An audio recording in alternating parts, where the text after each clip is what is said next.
Parmi les dispositifs qui ont été évoqués dans la première partie de la matinée, le comité local de santé mentale a été cité plusieurs fois.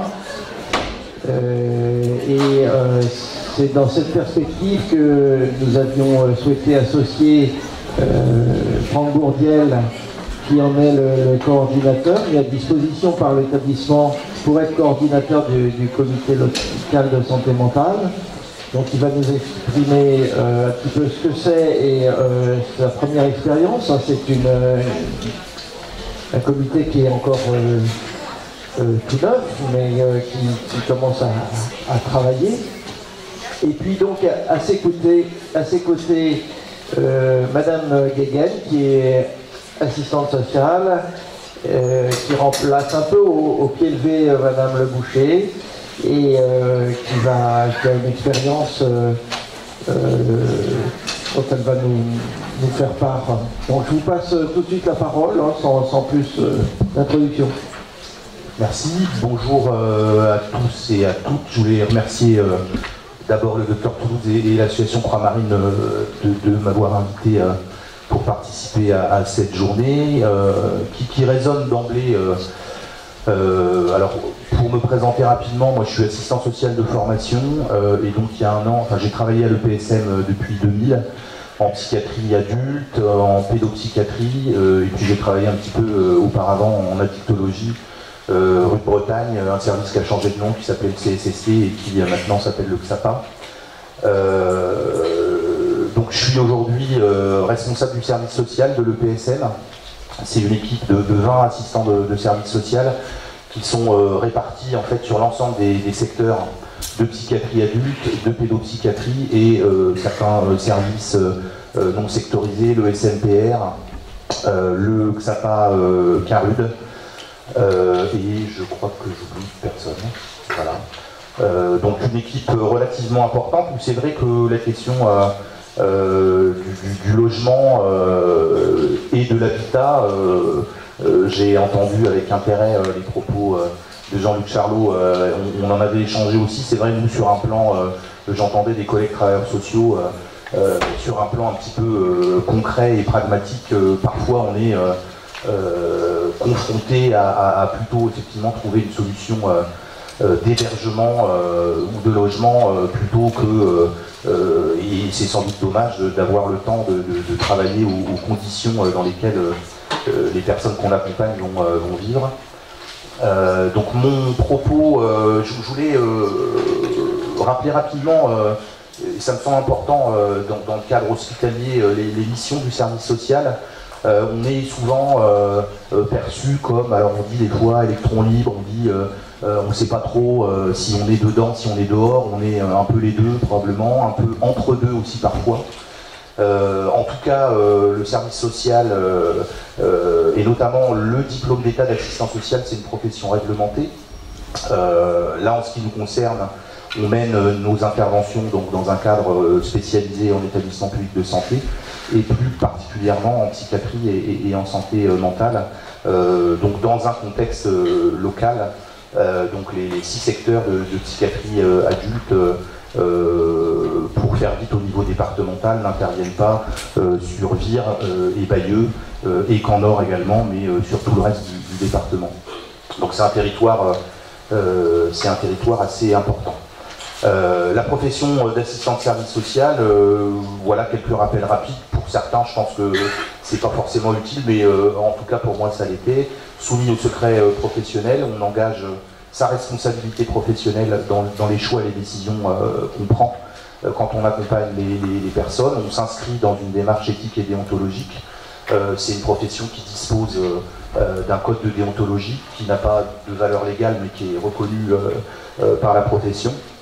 Et on défend donc dans notre travail une approche globale pour améliorer les conditions de vie sur différents plans, hein, social, sanitaire, familial, économique, culturel et professionnel. Voilà, dans un souci de permettre aux personnes de maintenir, de restaurer ou de retrouver leur autonomie et de prendre leur place quand c'est possible dans la cité, dans la société. Pour ce qui est de la fonction publique hospitalière, on a des missions un peu plus détailler, ça reste général hein, malgré tout, aider les patients, les personnes accueillies et les familles, ça c'est important, à maintenir, à retrouver leur autonomie, on l'a dit, conseiller, accompagner les personnes dans l'objectif d'améliorer les conditions de vie sur le plan social, etc. Aider les personnes et leurs familles dans leur démarche et informer les services dont ils relèvent pour l'instruction d'une mesure d'action sociale. Et on a un travail aussi de coordination avec d'autres institutions ou services sociaux, médico-sociaux. Ça, c'est les missions légales qui sont inscrites dans des textes réglementaires. D'emblée, ça pose un certain nombre de choses importantes. Je pense aux liens qu'on a effectivement avec les services partenaires et le travail aussi de coordination sur l'extérieur de l'établissement. On n'est pas les seuls à le faire, évidemment. On fait partie de l'équipe pluridisciplinaire et on travaille bien évidemment collectivement avec nos collègues soignants, infirmiers, paramédicaux et bien entendu avec les médecins. Je voulais reprendre un certain nombre aussi de choses qu'on a un petit peu dit déjà ce matin, mais un contexte qui est vraiment en mouvement, alors depuis un certain nombre d'années maintenant, mais des choses et des gros mots un petit peu que moi je trouve importants. On a parlé de désinstitutionnalisation tout à l'heure. C'est vrai que c'est aujourd'hui quelque chose qui est beaucoup dit et pas forcément facile à décliner au quotidien. Ouvrir une institution comme... alors je dis souvent moi le bon sauveur parce que je trouve que c'est quelque chose qui parle quand je fais des interventions à l'extérieur. Le PSM, ça parle pas toujours aussi précisément que ça aux gens. Ouvrir donc une institution comme le Bon Sauveur sur l'extérieur, c'est pas si simple. À mon sens, c'est pas si simple de l'intérieur de l'établissement, mais c'est pas si simple non plus pour l'extérieur de nous ouvrir facilement les portes et les contacts. On parle de virage ambulatoire, un petit peu dans la même idée. Alors là aussi, c'est plutôt intéressant en termes d'idées, mais là encore, on en parlait ce matin, vivre à l'extérieur d'une institution psychiatrique, quand on y a passé plusieurs années, voire plusieurs dizaines d'années, c'est pas aussi simple. Même si je rappelle aussi souvent que les 3/4 des personnes accompagnées par la psychiatrie publique aujourd'hui le sont en ambulatoire et que le statut d'hospitalisation finalement est la situation la moins courante en population générale. Le concept de santé mentale aussi qui s'impose de plus en plus. Alors moi j'en suis un peu l'incarnation dans le travail auprès. Alors c'est le conseil local de santé mentale, j'y reviendrai tout à l'heure, donc qui est un réseau de santé mentale qui a été souhaité par la ville de Caen. La notion de projet de vie et de parcours aussi pour les patients. J'insiste souvent là-dessus parce que je ne suis pas certain que ce soit tout à fait inscrit dans les pratiques aujourd'hui. Et notamment, alors j'ai des exemples de collègues médecins qui parfois peuvent encore dire j'ai demandé une orientation dans tel ou tel dispositif médico-social. Effectivement, la loi de 2005, elle dit non, c'est pas le médecin qui demande, même si dans les faits ça peut être un petit peu de cet ordre-là, mais c'est bien la personne qui s'inscrit dans un parcours et dans un projet de vie auquel elle doit, je dirais, de façon réglementaire obligatoire aujourd'hui être associée. La question du territoire, qui est aussi dans tous les discours, et notamment des organismes financeurs et de tutelle, avec des notions de territoire qui parfois se superposent de manière assez complexe. Pour avoir travaillé anciennement en circonscription d'action sociale dite de secteur, on s'aperçoit que les territoires, secteur de psychiatrie, circonscription d'action sociale, ou les bassins de vie sur la ville de Caen par exemple, que je connais un petit peu, ne se superposent pas. Et donc chacun finalement travaille et réfléchit à l'échelle de territoires qui peuvent être différents. La notion d'inclusion sociale, là aussi qui est quelque chose qui, je trouve, appuie sur une dimension un petit peu à marche forcée, hein, d'accompagner les gens dans la cité. Moi Quand j'ai commencé à travailler il y a quelques années maintenant, on parlait plutôt d'insertion, d'intégration. Le terme d'inclusion me semble rajouter une force supplémentaire au travail qu'on doit faire. Et puis les notions de droit au logement opposable pour le sujet qui nous concerne aujourd'hui. Alors le travail des assistants sociaux au quotidien, je le présente comme d'abord et avant tout une nécessité d'évaluation d'une situation, mais une évaluation pour le coup qui va être un peu différente de celle qu'on peut parfois faire sur un plan clinique en psychiatrie ou en santé mentale, c'est-à-dire une évaluation globale sur une situation individuelle singulière à un moment particulier. Et en général, quand on est interpellé au niveau du service social pour trouver un logement, parce que c'est souvent comme ça que les choses, que les questions se posent, c'est souvent quand même en général au cours d'une hospitalisation. Alors d'emblée, on a évidemment plein de facteurs à prendre en compte. Il y a évidemment le projet de la personne, je le disais, alors, et de sa famille et de ses proches, qui parfois d'ailleurs, vous le disiez tout à l'heure, Monsieur Plancois, il n'est pas toujours en lien entre ce que souhaite la famille et ce que souhaite la personne concernée, pas toujours en lien non plus avec le projet de l'équipe soignante. Donc on a aussi, nous, dans notre travail d'accompagnement social, à composer avec ces différents points de vue. L'histoire de vie de la personne, évidemment, les choses sont différentes si c'est quelqu'un qui est hospitalisé depuis 10 ans ou si c'est quelqu'un qui a eu un parcours à l'extérieur avec des expériences diverses, je dirais, dans la société, dans la vie en société. Les compétences sociales et les limites de la personne qui sont évidemment aussi à prendre en compte. Et on voit aussi souvent des différences d'interprétation quand on est professionnel hospitalier ou quand on est tuteur ou bailleur social. Je ne suis pas sûr qu'aujourd'hui on évalue les compétences sociales des personnes et les limites de la même façon. Probablement qu'il y a aussi un travail d'échange et de j'en parlerai un petit peu, d'acculturation aussi pour qu'on puisse les uns et les autres comprendre la façon dont on raisonne en fonction du point de vue où on se trouve. La pathologie et ses conséquences sociales, là aussi très diverses évidemment en fonction de la situation singulière de la personne, et puis l'évaluation des autres services accompagnants. J'ai noté service social, médecin traitant, famille, mandataire judiciaire, bailleur ou service médico-social.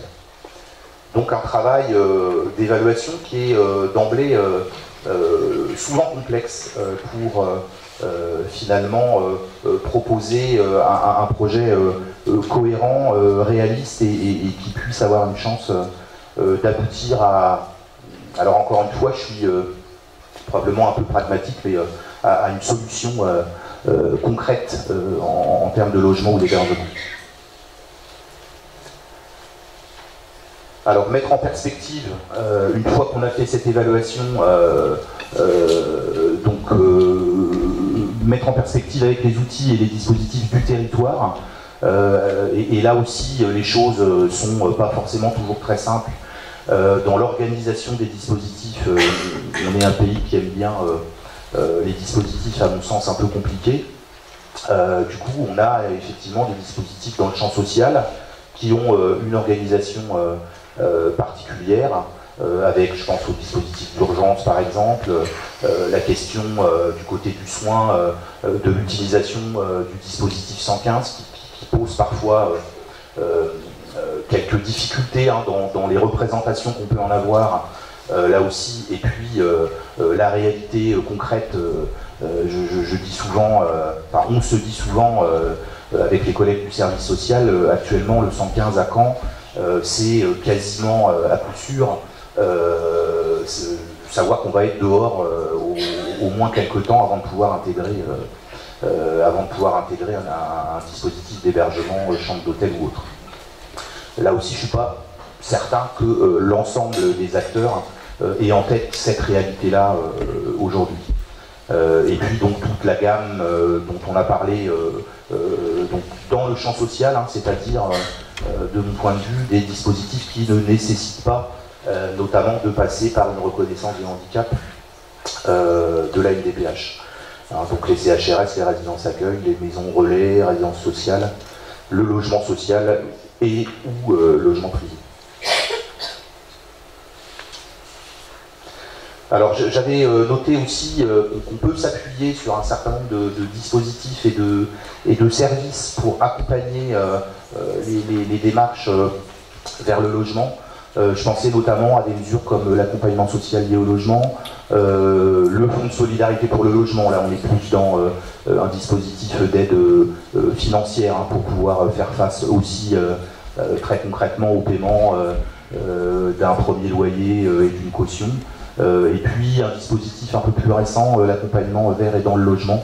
Donc des dispositifs qu'on utilise peut-être pas suffisamment à mon sens et probablement qu'il y aurait aussi des choses à réfléchir pour les adapter un peu plus spécifiquement aux personnes qu'on accompagne, donc concernées par les difficultés, les troubles psychiques.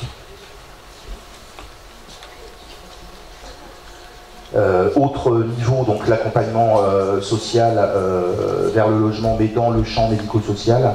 Donc là, on est effectivement sur des orientations MDPH, avec des dispositifs divers aussi. Voilà, j'en ai noté quelques-uns, maison d'accueil, foyer d'accueil médicalisé, on en a parlé un peu, je fais vite, foyer de vie, foyer d'hébergement. Voilà. Et puis, alors le PSM j'y ai participé il y a quelques années aussi, s'est engagé hein, dans la création d'un SAMSA.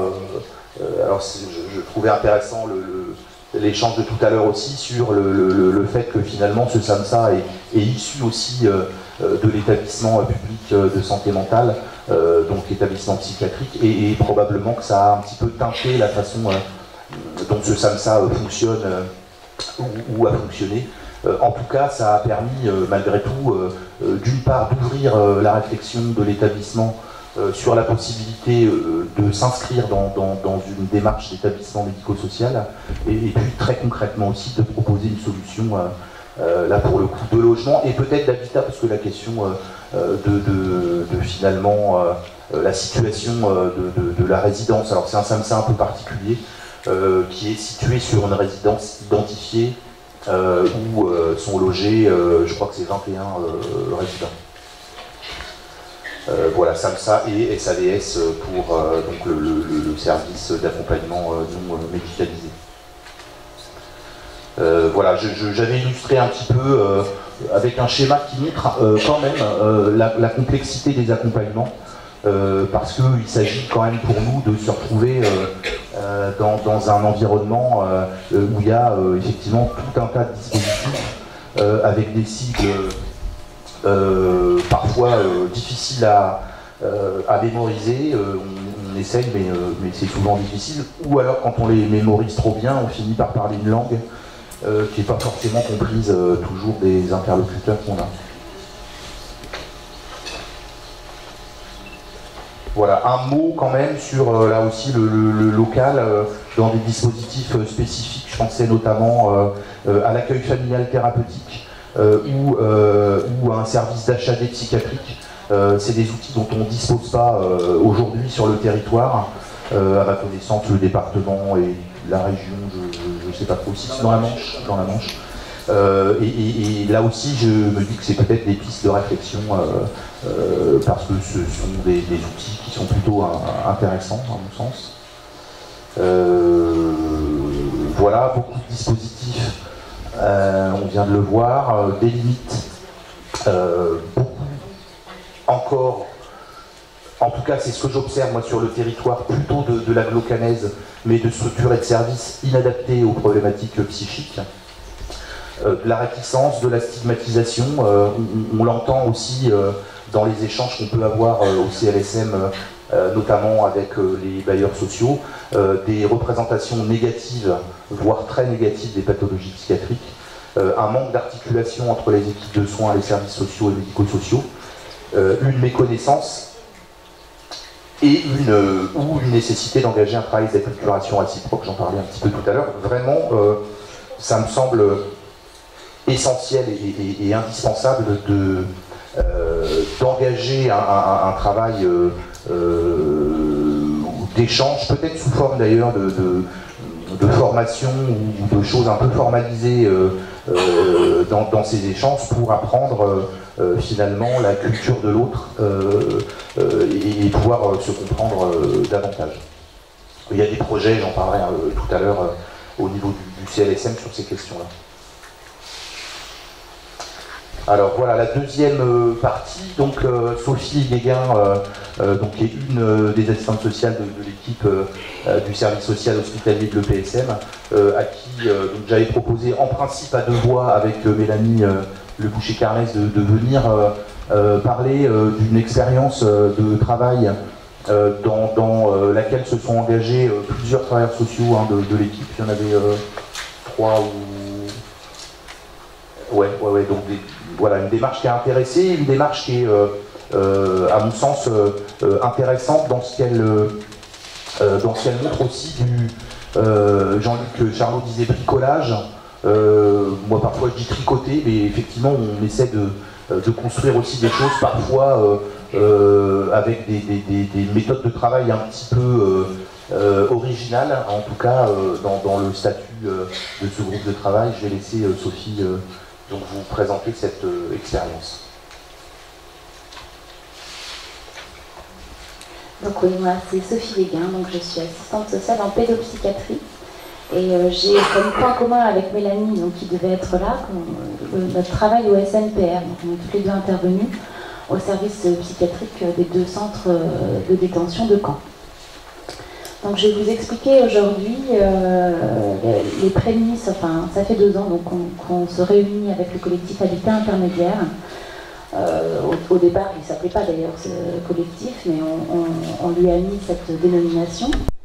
Donc on se réunit depuis 2 ans et je vais vous expliquer un peu comment ce montage-là a pu se faire. Donc il y a 2 ans, 2 professionnels accompagnaient un monsieur retrouvé décédé à son domicile dans des conditions de vie très difficiles. Cette personne était sortie d'hospitalisation, avait un suivi en addictologie et vivait de manière très isolée dans un logement insalubre et inadapté à ses troubles. À la suite de ce décès, le médecin addictologue du XAPA et les travailleurs sociaux référents se sont réunis pour essayer de trouver des solutions afin de remédier à ces situations de grand isolement et de sortie d'hospitalisation insatisfaisantes, ainsi que pour réfléchir à l'amélioration des conditions de vie et du respect de leur dignité. À la demande de ces professionnels, à penser ces questions de fond et à l'occasion d'une rencontre avec la coordinatrice du SAVS de la mutualité, Béatrice Benoît, une première rencontre ouverte a été proposée le 29 septembre 2015, adressée aux intervenants médico-sociaux des différentes structures du territoire. Il s'agissait là de réfléchir ensemble à la question de l'habitat proposé aux personnes présentant des grandes fragilités psychiques, sociales et économiques sur le territoire caennais et qui rencontrent des difficultés à s'inscrire dans les dispositifs de droit commun existants. Donc à ce moment-là, je travaillais en secteur psychiatrique adulte auprès des patients détenus et je rencontrais au quotidien des difficultés pour leur proposer un habitat décent à leur sortie et pour trouver des lieux adaptés à leurs projets personnels. Ce public est sans cesse renvoyé à l'obligation de passer par du collectif, de type foyer d'urgence ou CHRS, avant d'accéder à un habitat individuel. Alors que d'une part, les foyers n'ont pas ou peu de place, et que d'autre part, certaines personnes les plus autonomes auraient tout à fait la capacité à gérer un logement à leur sortie de détention. Mais ce n'est pas simple, on peut imaginer, de téléphoner aux agences sans téléphone, de présenter sa situation actuelle au bailleur, ou encore de remplir des conditions administratives et financières attendues. La chambre d'hôtel 115, garantie 2 ou 3 jours pour les détenus, devient alors une solution de repli quasi automatique, accroissant la problématique du repli social, au risque de devenir le terrain favorable à la reprise éventuelle de consommation abandonnée lors de l'incarcération. Enfin, j'ai souhaité intégrer ce groupe car l'idée de réfléchir à un habitat adapté à la personne et non l'inverse me semblait tout à fait pertinente et à contre-courant des habituels critères d'admission imposés de fait par les institutions. Donc le collectif a connu plusieurs étapes. Entre septembre 2015 et juin 2016, nous nous sommes réunis sur 5 séances. Ces séances ont été dédiées au partage d'expériences et de connaissances entre professionnels. Réunissant une vingtaine de personnes, nous présentions chacun les publics accompagnés, nous évoquions les besoins des personnes, leurs freins et les difficultés dans nos prises en charge. Nous partagions les limites de nos structures, notamment vis-à-vis de l'accompagnement des personnes au parcours de vie discontinu. Les rencontres étaient proposées tous les 2 mois dans différentes institutions représentées, ce qui nous permettait également de prendre connaissance des différents lieux de prise en charge, le soin psychique, somatique, addictologique, l'accompagnement social, des lieux d'accueil de jour et d'hébergement présents sur le territoire canet. Après ces premiers échanges riches et éclairants, nous avons pu commencer à dessiner 4 types d'habitats, définis selon 4 dimensions, et ce grâce à l'apport méthodologique de Jean-Luc Charlot, sociologue. Donc il a pu évoquer ce matin déjà les 4 types d'habitats, donc les 4 dimensions, pardon, qui sont donc la qualité de l'environnement, la qualité du bâti, le type d'accompagnement envisagé et les qualités du mode de vie attendu par les personnes. Ainsi, par le croisement de nos regards et l'évaluation des besoins des publics, nous avons imaginé 4 formes d'habitat. Un habitat dit collectif, que nous avons défini comme un lieu permettant aux personnes de s'éprouver face à une situation d'habitat et d'éprouver l'autre dans une situation de coexistence. Un endroit avec des espaces privés de type F2, F3, permettant d'accueillir des proches et d'exercer des droits de visite ou d'hébergement pour les enfants, ainsi que des espaces collectifs non imposés par un règlement intérieur de type cuisine, buanderie ou jardin. Avec la présence sur site d'une maîtresse de maison en soutien aux personnes en difficulté momentanée ou plus durable dans les situations de handicap. Nous avons aussi imaginé un deuxième habitat dit communautaire, permettant aux personnes de s'approprier un ou des espaces, de poser leurs affaires et où les animaux seraient admis sans restriction. Une forme de squat régulée par les professionnels. Un lieu proche du centre-ville pour en faciliter l'accès, avec comme objectif l'accès aux besoins primaires et aux soins de première nécessité. La présence régulière d'un intervenant socio-éducatif permettrait l'orientation des personnes vers les structures du territoire existantes selon les difficultés rencontrées. En troisième proposition, donc, nous avons imaginé un habitat dit individuel ou indépendant. Un chez-soi, inscrit dans les différents quartiers de la ville, avec la proposition de T1 ou T1 bis, peu représenté chez les bailleurs sociaux, à minima meublé pour que les personnes puissent y mettre leurs affaires afin de s'approprier leur espace. Des logements individuels néanmoins supervisés par la présence d'un gardien itinérant, veillant en conditions de vie suffisamment dignes des personnes accompagnées. Enfin, nous avons pu imaginer un habitat dit solitaire. Il s'agirait de répondre aux besoins de tranquillité, voire d'isolement de certaines personnes, qui, comme les professionnels l'ont relevé, souhaiteraient vivre en pouvant bricoler chez elles, dans un environnement calme de type campagne. Une personne référente de site pourrait néanmoins proposer un étayage de veille permettant d'empêcher des situations d'isolement total. À la suite de la constitution de cette base de travail, la question de la concrétisation d'un ou de plusieurs de ces 4 idées de projet s'est posée. Par le biais de M. Charlot, nous avons rencontré l'équipe de l'Action Tank Entreprise et Pauvreté en septembre 2016. L'idée était de mettre en relation les besoins repérés par les professionnels du collectif et les travaux d'Action Tank basés sur le chez-soi d'abord et qui recherchaient des lieux d'expérimentation. Cette piste de travail en coopération est encore en réflexion à ce jour. Avant tout projet concret, le collectif a pensé s'adresser aux acteurs locaux pour promouvoir les observations de terrain et partager notre analyse des besoins de territoire en termes d'habitat. Dans ce mouvement d'échange, nous sommes allés à la rencontre du conseil départemental, de la DDCS et des élus de l'agglomération canaise. Parallèlement, nous avons souhaité vérifier nos observations professionnelles auprès des publics accueillis, au travers d'entretiens à visée qualitative auprès des personnes qui se considéraient comme pas ou mal logées et suivies dans nos services. Ainsi, nous leur avons proposé 3 questions support à la discussion, à savoir, si vous aviez à imaginer ou rêver votre habitat, que serait-il? Quels sont vos besoins? Donc il s'agissait là de recueillir les besoins au regard des 4 dimensions évoquées précédemment. Et enfin, quelle est votre situation d'habitat actuelle? Sur la quinzaine d'entretiens réalisés, des grandes tendances ont été relevées. Les personnes se projettent davantage dans un habitat individuel que collectif, souvent perçu comme trop contraignant. Elles visent une maison avec un jardin indépendant ou un appartement avec un accès à l'extérieur et vue sur de la verdure. La majorité des personnes interrogées souhaiteraient également bénéficier d'un espace permettant d'accueillir leurs enfants ou amis. Et enfin, le soutien d'un travailleur social pour l'aide aux démarches est également majoritairement évoqué. Pour ma part, cette expérience de pas de côté m'a beaucoup intéressée, car elle a pu enrichir ma connaissance des partenaires du territoire, nous permettant de partager des observations, des pratiques et des difficultés de terrain. Le collectif m'a donné accès à une certaine créativité collective et à une instance de réflexion plus ouverte, permettant de penser au-delà des outils déjà utilisés et de leurs limites, mais aussi de sortir pour une fois des cadres institutionnels pour rêver avec les personnes de leur habitat idéal. Donc voilà, pour ce que j'avais à vous dire, le collectif continue. Notre prochaine rencontre est le 4 juillet, si ça vous intéresse de venir. C'est un lieu ouvert.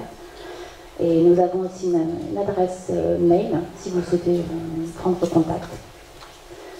J'ai aussi en accès le point d'étape de juillet 2016 qui décrit un peu plus, avec plus de détails, les 4 types d'habitats. Voilà, je vous remercie.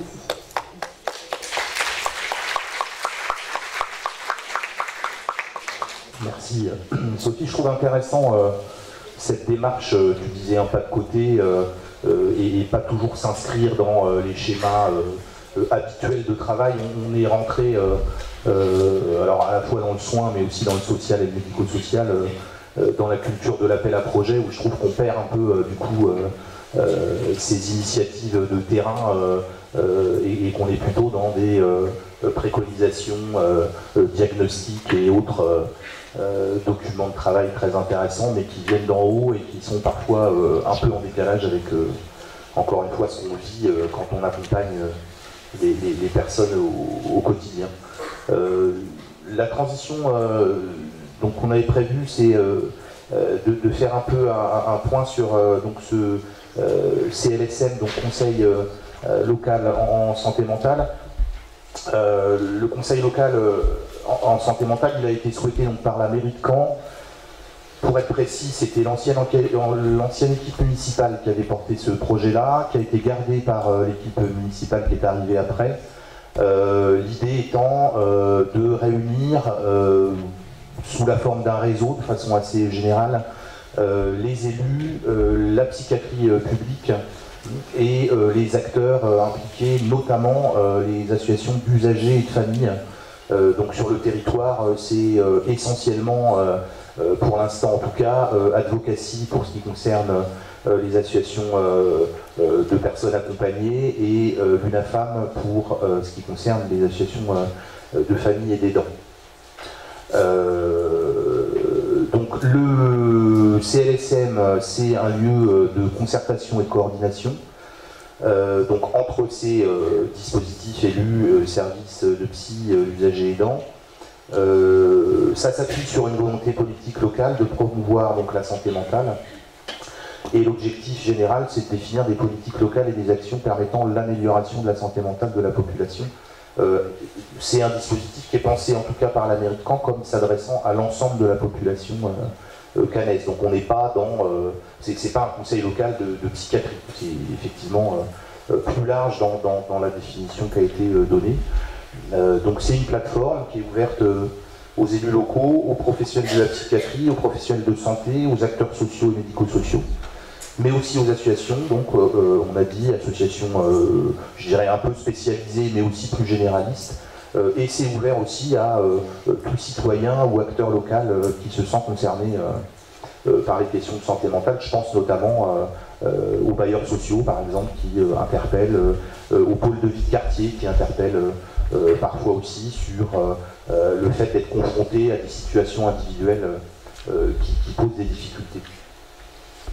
Alors dans le cadre de ce CLSM, il a été créé, donc on a un an à peu près de fonctionnement, hein, donc c'est relativement récent. Donc il y a des instances, notamment un comité de pilotage qui fixe un petit peu la feuille de route du dispositif. Les choses qui ont été proposées, donc c'est notamment la mise en place d'un certain nombre de groupes de travail sur des priorités repérées dans le cadre d'un certain nombre de rencontres que moi j'ai pu effectuer avec des acteurs de terrain.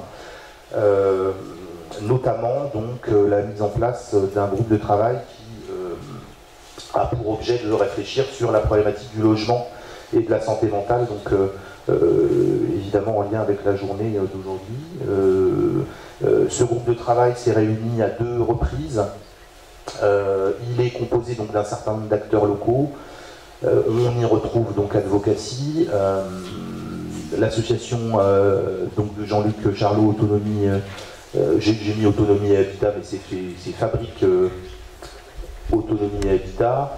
On a des gens de Camp-la-Mer Habitat, de la Canaise, de Calvados Habitat, la Plaine Normande, des collègues du CHU d'Esquirol, le conseil départemental du Calvados, notamment la direction adjointe à la solidarité, mais aussi la direction d'insertion et du logement, la DDCS, le PSM, le foyer Léon Richet et notamment sur le dispositif SAMSA et SAVS, la mutualité, notamment Foyer Oxygène et SAVS, la Maison de l'Habitat qui est un acteur local impliqué et important, le SIAO, l'UNAFAM donc du Calvados et la ville de Caen donc avec différents services.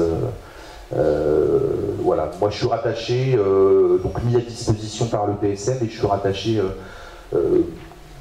parce que ça s'est fait comme ça et parce que c'est dans le cadre du projet aussi au service communal d'hygiène et de santé. Alors que j'ai découvert un peu avec l'étonnement au début, c'est un service qui s'occupe alors soit des logements insalubres, mais aussi de la gestion notamment du bruit, de la pollution de l'environnement, enfin des choses qui sont assez loin de mon univers habituel de travail. Alors je suis rattaché à ce service parce que le CLSM en fait est une fiche action d'un schéma un peu plus global qui est le contrat local de santé. Et le contrat local de santé pour la ville de Caen, il est accompagné donc par cette direction santé, risque, salubrité. Voilà, donc on s'est réunis 2 fois. L'idée c'était de repérer les problématiques spécifiques rencontrées par les personnes confrontées à des troubles psychiques dans leur parcours d'accès et de maintien dans le logement. On avait défini un petit peu les 2 difficultés. Une difficulté pour accéder à un logement, quelle que soit d'ailleurs pour le coup la configuration, hein. On est là plutôt d'ailleurs dans l'idée du dispositif de droit commun, donc plutôt vers un logement autonome du type logement social classique, bailleur social classique.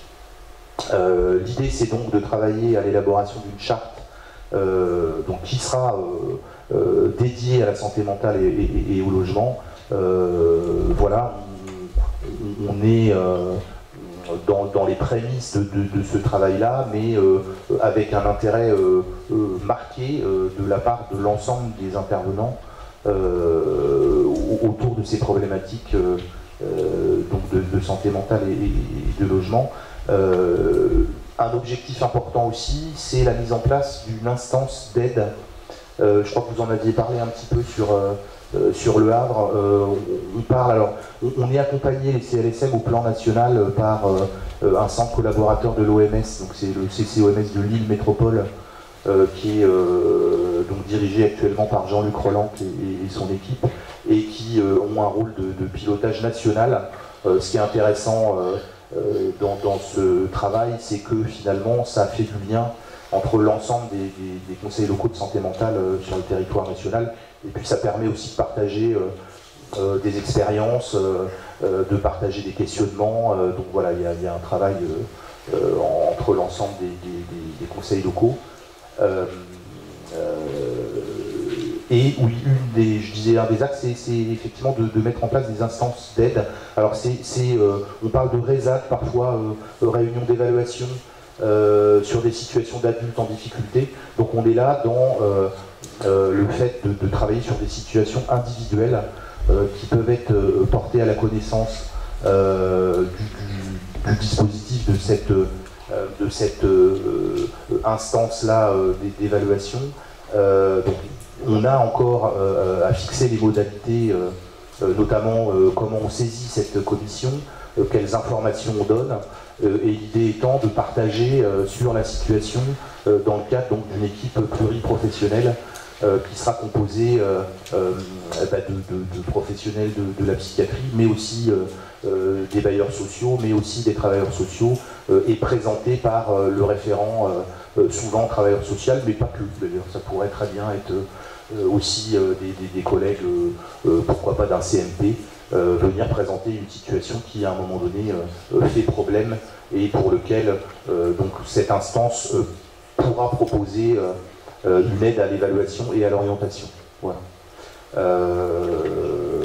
Donc je disais accès au logement d'une part, difficile, et puis maintien dans le logement, une fois qu'on y est rentré, c'est pas forcément plus simple d'y rester, et on est souvent aussi amené à rencontrer des personnes qui ont des difficultés voilà, d'ordre très varié pour pouvoir rester dans leur logement, avec parfois des situations qui vont, et ça arrive assez régulièrement finalement, vers une situation, vers une décision d'expulsion du logement. Et enfin moi je l'ai constaté quand je travaillais en psy adulte,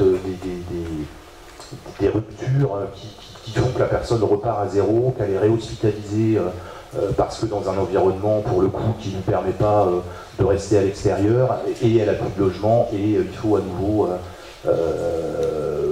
voilà, dérouler le parcours, je disais en préparant, semé d'embûches ou parcours du combattant, voilà, à chaque fois recommencer, ce qui est pas forcément facile, ni pour le professionnel, ni encore moins pour la personne qu'on accompagne.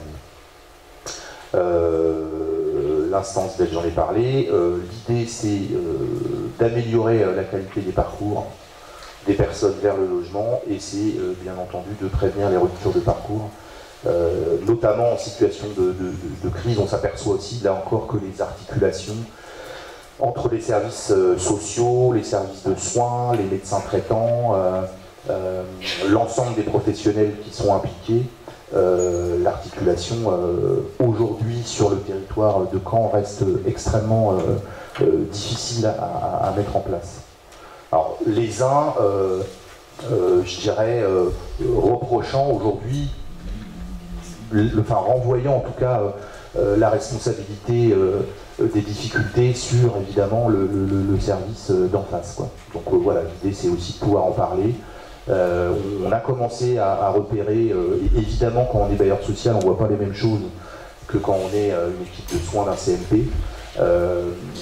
Pour autant ces échanges qui se font ensemble sont extrêmement riches, parce qu'on commence déjà à discuter un peu sur les logiques d'accompagnement des uns et des autres, quoi.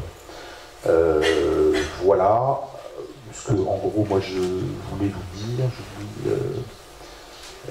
Donc on est en train d'expérimenter une fiche de saisine qui commence à être utilisée par un certain nombre de professionnels, et on va très probablement maintenant, plutôt sur la rentrée de septembre, là aussi expérimenter donc ce dispositif réunion d'évaluation et d'aide à l'orientation. Donc c'est une information que je vous donne. Il y aura aussi des interpellations, parce que pour l'instant la commission qui va travailler sur les situations n'est pas constituée.